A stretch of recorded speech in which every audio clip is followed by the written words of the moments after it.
kai bashir dankari kai ba karamin gida ba muka shigo fa wannan irin katon gida haka ai wannan sai a ware kwallo 11 ma a baka ball a cikin gidan nan wallahi ba karamin gida bane it's a big house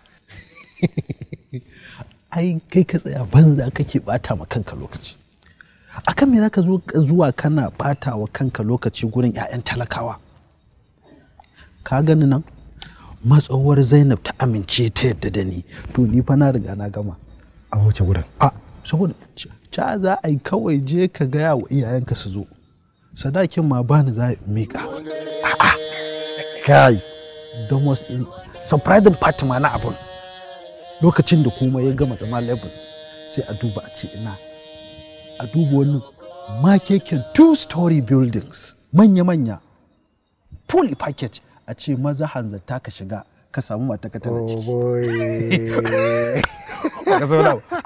a lokacin da na tafi zan garzaya a lokacin bro you know what ina zuwa ayi on my way da zan tafi gurin my beloved akwai wata mai zafi a gefe tana ugi zan gifta ta tafi gurin ta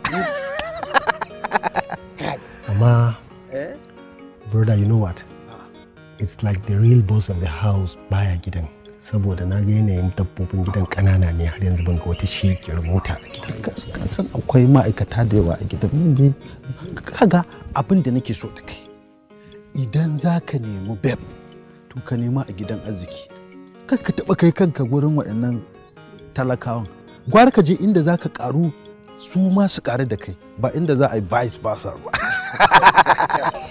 amma ka san wani abu da nake gudu ne kada lokacin ya zo kawai kai kuma ka yanke ni na san sai dai kawai mu rinka haduwa a waya kawai no kar ka damu ai ba zan ma haka ba ai we are together Allah ai da na dungwala arziki za ka dangwala ai I will never forget you it's like guy nan ya haɗu sosai ba za ki gane ba ne Allah ko you need to see the way he trusts really wow. And daga ganin shi kamar dan babban gida ne. Besides, mu je mu gani dan na ce mishi yanzu. I just can't wait to see this guy. You're just saying things about him like oh my god. Kin san matsalin yanzu ko? Sai a hankali. You know me, I'm not the type of person whereby I don't like to hang around with unclassy people. Yeah, including that. You know, like, how would I even put it? I just can't wait to see this guy you're just blabbing about. I wish he have all the qualities you're talking about. Sai dai tukuna. Ki san ni ya kamata in fara fita baki. Allah baki hakuri. Ice cream din waya ta ne fashi. Tana gurin gyara da na nuna maka hoton ta ka gani. Ai ko da baka nuna hoton ta ba duk bit da zaka gani a cikin gidan nan kawai na san dole ta haɗe ne kawai. Wow, what a beautiful chicks. Najiya wace ce taka among the two? Ta gefen damanka doguwar ita ce. Wallahi they are all beautiful. Allah kai. I will go for the other girl. Wallahi da gani ka san girman falo ne. Tall and slim.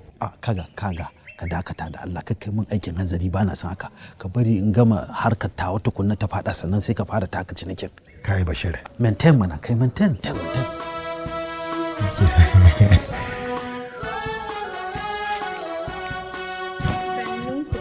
Yawwa. Ku fi hakuri ko? Na ba ku kuna jira. Mu je daga ciki mu je falon daɗi na saboda baya na. Oh, haba, I have said it. Bai dawo ba kenan. Yana Istanbul sai next week zai dawo. Oh, that's great. Istanbul ba Kuwait ba kenan? Ina Libya ne. No, it's neither of the two. Turkey kenan. Yeah, Turkey haka ne, you are right. Forget it, Nabila. Kisan ba kowa ne yake rike wannan continent, cities and states and stuff like that ba. San wani lokacin muna zama confused saboda ba mu fiya damuwa da cities and capitals din nan ba, mostly because ina ganin tunda mu ba mu karanci political science ko geography ko kuma history. Anyway, din kin san accounting na karanta, shi kuma he's an economist. So mun fi zama more concerned about irin countries da suke da man fetur. Okay. Saboda nan kudin yake. Okay, Allah sarki. But me yasa ba ku shigo da motar ku ciki ba? Because yaran unguwanmu nan ba sa jin magana. Za su yi muku scratching mota ko sa ku kai datti. Bala? Bala? Bala? Bala? Me yasa baka bude musu gate sun shigo da mota ciki ba? Sanin kanka ne ka san cewa idan baki suka zo nan ba sa parking a waje. Da yake Hajiya ake kenafe suka zo. Keke nafe. Kuma bayan nan sai da suka yi gwagwarmaya da mai keke nafe din akan 50. Sai ni na fasa 100 na bashi 50 yanzu na tsira da 50. Guy, who asked you? Ita ta tambaye ni. Labai. Mota ta samu matsala ne? Aka baro ta a wani guri yau aka hauna fef? Da na gaya miki cewa ina da mota ko na gaya miki a mota za mu zo. It's all the same. I see nothing special with dole sai ka zo da mota. What's the difference between a date so and you come with your all right? We have a bright future a gaban mu fa, if you don't know. In kina ganin tomorrow we might be mu muke rike da kasar. Ka rike nan na rike na. Is that so? Cut that crap, Nabila. You mean ka ce mu baka da mota? Ka zo guri na? Na yi maka kama da wacce za ta kuna ƙananan mutane? Okay, excuse me, don't try to downgrade us. Kin gane? Ƙananan mutane ne ke mu aka ce miki? Shin ga da Allah. Wait. Ba ma san rainin hankali. Kake ninga daukan mu ƙananan mutane. Dukkan mu nan da kika gano dukkan mu nan mu degree holders. We are all graduates. Ko ba haka ba? Confirm. So respect kalmominki da zaki gaya mana. Ki treating mu with respect. Oh my god. To wa yake maganan future degree a yanzu? Kaga malam ko PhD kuke da shi as far as ba ku da cash. You guys are nothing then. We'll soon become a billionaires, my sister. Forget it, Nabila, forget it. Bala, akwai kuɗi hannunka? Ka tabbatar ka tare musu na pep. Ka yi amfani da kuɗinka. Ka biya musu kuɗin a daidaita sau. Ka rufe mana gate. Ka ji me nace maka ko? Ka fitar da su. An gama jiya. Excuse me, kada ku downgrade din mu mana. A'a, kyale ta. Mu je da ita. Mu je ko? Na da hannu da kake me za ka yi? A'a ku je ni an bani dama ne. Kuma damar ta ita zan dama. Yau a dama da ni. Kuma je. Ki tsaya mana ki ji. Allah ne kama ki wallahi ki same. I told you ki daina biyan wannan social media din. Else wata ran sai kin jangulo ma kanki damuwa. Gashi kin jangulo ma kanki damuwa har gida. Nabila, ya isa dan Allah. Hold it, ya isa dan Allah dan Annabi ki jale. Ha. Wai kin ji. Yana da degree. Wai shi ne mai future. Wai shi yana wani takamar shi da digiri aljihu babu ko sisi. To akwai inda digiri bai je ba a duniyan nan, wallahi babu ƙauyen da digiri bai je ba. Digirin da ya riga ya zama ruwan dare, wallahi na mugun jin daɗi yau din. Ya ishe ki dan Allah, hold it, ya ishe ki. I mean, dayin nan ya sace ni.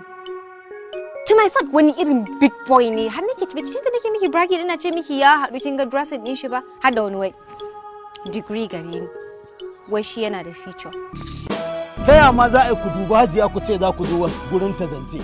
Bari in gaya muku Hajiya wanda suke zuwa zance gurin ta manyan mutane ne kuma masu manyan motoci, amma kuma kun ɗebo kafa ku yangwai kun zo gurin Hajiya zance. Ina kyautata da zaton cewa sunanka mai gadi. A gidan nan baka da wani aiki in ban da gadi. Kuma daga dukkan alamu a gadin nan zaka kare. Ko kai wani abu ne a cikin baka da aiki in ban da gadi. So ina baka shawara ka koma gurin gadinka ka ci gaba da gadi. Ko da ina gadi, ai gadin da nake yi gadi nake na kwanciyar hankali, a bani albashi 30,000 a sauke min dan matun burin buhu na shinkafa da taliya duk wata. Kaga ai na fi ku. Kai, wai me sunanka ne a gidan nan? Sunanka fa mai gadi. Ga ɗakin ka yana nan daga suru. Ko kana so ko baka so sunanka kenan. A mai gadi nan dai mai gadin kake. Kuma mu nan da kake gani ba wai ƙananan mutane ba ne, muna da future nan gaba kaɗan. Za mu zama manya-manyan mutane, mu gina manya-manyan gidaje. Shi kanshi wannan gidan da kake gani mai gidan yana iya zama yaron. Kace kai